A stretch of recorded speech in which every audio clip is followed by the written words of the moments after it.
Zacząłem ucieczkę się polskiego, wyjutem nie mówię dużo, to tylko początek vidéo. Salut tout le monde, aujourd'hui on va parler de la Pologne, notamment du mouvement Solidarność qui a beaucoup contribué à faire chuter le gouvernement communiste polonais. C'est un événement historique très marquant des années 80 qui marque le début de la fin pour le bloc communiste. Donc pour commencer, au début des années 80, beaucoup de pays d'Europe de l'Est sont des régimes communistes et se trouvent dans la sphère d'influence de l'URSS, et les protestations contre ces régimes ont sévèrement été réprimées par l'armée rouge, que ce soit en 1956 en Hongrie ou en 1968 en Tchécoslovaquie. Du côté de la Pologne, des troubles éclatent en 1970 et on va nommer ces événements les émeutes de la Baltique. Les émeutes débutent suite à l'augmentation soudaine des prix des produits alimentaires causée par la situation économique de la Pologne. Dans les villes de Gdansk, Gdynia, Elblag et Szczecin, les ouvriers se révoltent car ils ne sont pas en mesure de supporter la flambée des prix avec un salaire qui stagne. C'est pour cette raison que les travailleurs quittent les usines et partent manifester. Le mouvement va ensuite s'étendre à l'ensemble de la Pologne. À la petite différence des autres émeutes qui ont éclaté dans les pays d'Europe de l'Est, les soulèvements ne sont pas réprimés par l'armée rouge, mais par l'armée polonaise. Parmi les victimes, Zbigniew Godlewski, un jeune homme qui n'avait que 18 ans, et qui s'est fait abattre par des soldats de l'armée polonaise. Et cet événement tragique va devenir un symbole pour les manifestants. Et bien que ce soulèvement n'aboutit à aucun changement politique, les mémoires de cette révolte vont alimenter les prochains mouvements civils et réveiller les revendications politiques dans la société polonaise. En 1973, le premier choc pétrolier va aggraver la situation économique de la Pologne. Puis le second, qui survient en 1979, va placer le pays au bord de la pénurie. La même année, Karol Wojtyła devient le premier pape polonais sous le nom de Jean-Paul II. Et bien que ses fonctions religieuses ne lui confèrent aucune autorité politique, il va tout de même devenir une figure d'opposition contre le régime communiste polonais. Mais on en reparlera un peu plus en détail plus tard dans la vidéo.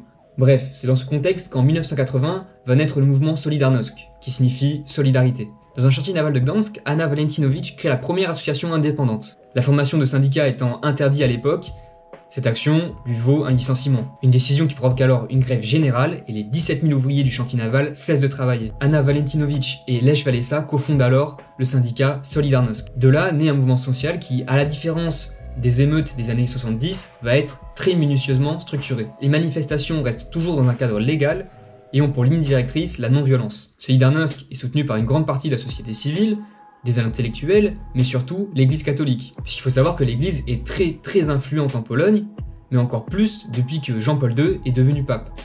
En réaction à ce mouvement, le 31 août 1980, le vice-premier ministre Jagielski co-signe avec Lech Walesa l'accord de Gdansk, qui ouvre la voie à la constitution de syndicats indépendants. Vice-premier ministre polonais M. Jagielski et Lech Walesa, électricien, signent ce que l'on appellera plus tard les accords de Gdansk.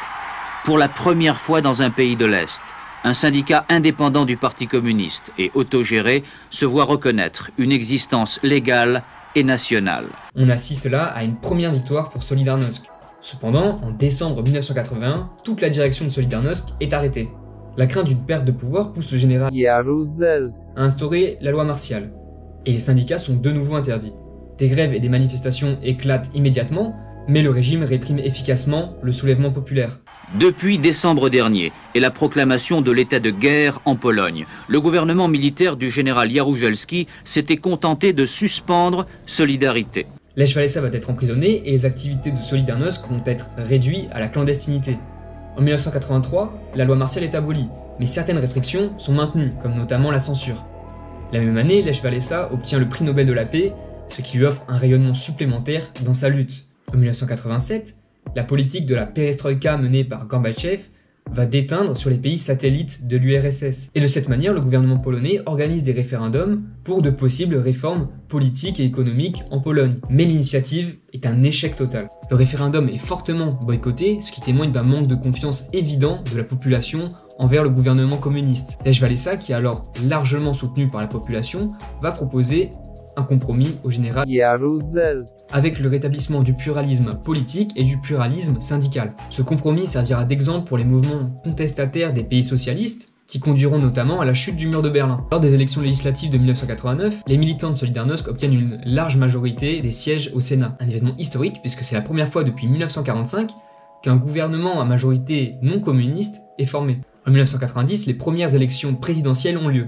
Et c'est de cette manière que Lech Walesa, qui n'était qu'un simple électricien militant, devient président de la République de Pologne et fait du pays une véritable démocratie. C'est à peu près tout ce que j'avais à vous dire sur Lech Walesa. Mais j'aimerais revenir vite fait sur le pape puisque c'est un acteur important de ce mouvement. Il ne fait aucune déclaration visée à l'encontre du gouvernement communiste de Pologne, mais l'ensemble de ses actions constitue un geste de soutien fort pour le mouvement Solidarność. Lors de son premier voyage en Pologne, en 1979, l'arrivée du pape à Varsovie réunit près d'1 million de Polonais qui voient en l'Église une force capable de rivaliser avec l'État. Au cours de son homélie, le pape devait prononcer cette phrase lourde de sens « Le Christ ne peut être exclu d'aucune partie du monde », ce qui a soulevé, nous dit-on, une tempête d'applaudissements. Vous le voyez, la religion et la politique sont étroitement mêlées, et c'est cela qui donne à ce voyage son aspect exceptionnel. Vous savez, le pape, c'est notre frère polonais, et c'est pour cela que je suis très ému. C'est le signe que la dignité de la Pologne est augmentée. C'est très important pour les Polonais. En 1981, le pape reçoit Lech Walesa au Vatican, un événement avec une forte symbolique qui rajoute énormément de crédibilité au mouvement. L'Église ne peut pas provoquer de changement politique direct en Pologne puisque ça reste une institution religieuse, mais Solidarność peut faire changer les choses grâce à ce soutien. Lors d'un autre voyage en Pologne, en 1983, Jean-Paul II soutient encore une fois les opposants au régime. Il rencontre une nouvelle fois Lech Walesa, bien que les communistes soient opposés à cette rencontre pour des raisons évidentes. Il faut aussi mentionner la relation du pape avec le président Ronald Reagan, puisque le mouvement Solidarność soutient les intérêts américains dans le cadre de la guerre froide, puisque les États-Unis veulent percer l'influence soviétique. Ce rapprochement entre le pape et le président américain, ça représente un acte politique fort, ce qui encore une fois ne plaît pas à l'Union soviétique qui craint la chute de la Pologne avec tout ce soutien public qui bouleverse le rapport de force. La prise de position du pape dans la guerre froide va faire de lui la cible d'attaque, ou en tout cas on suppose que c'est à cause de cette lutte contre le communisme, même si rien n'est officiellement avéré. Le 13 août 1981, le pape effectue un tour à bord de sa papamobile sur la place Saint-Pierre à l'occasion d'une audience hebdomadaire réunissant plus de 20 000 fidèles. Il en profite pour prendre des enfants dans ses bras, saluer les fidèles, et c'est là que soudainement, 2 coups de feu retentissent. Le pape est touché et l'équipe qui l'accompagne s'empresse de l'évacuer.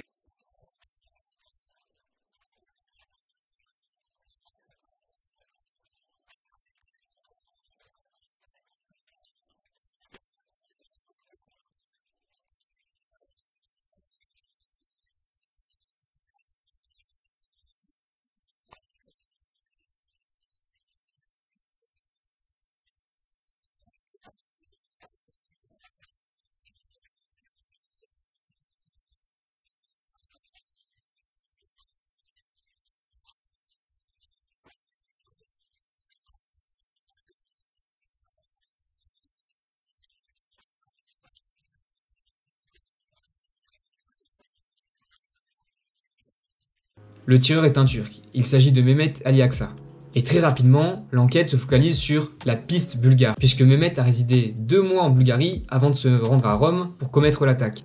Le pays faisant partie du bloc communiste, et l'enquête fait rumeur d'une possible connexion avec le GRU, les services de renseignement soviétiques, qui auraient potentiellement commandité l'assassinat. Puis, durant son procès, la piste va être écartée et privilégier d'autres pistes, allant de l'acte d'un simple déséquilibré à de possibles connexions avec la mafia turque et la mafia italienne. Et coup de théâtre, en 2013, Mehmet Ali Akça écrit une autobiographie et affirme que c'est l'ayatollah Khomeini le commanditaire de la tentative d'assassinat, et qu'il lui aurait demandé de tuer le pape au nom d'Allah.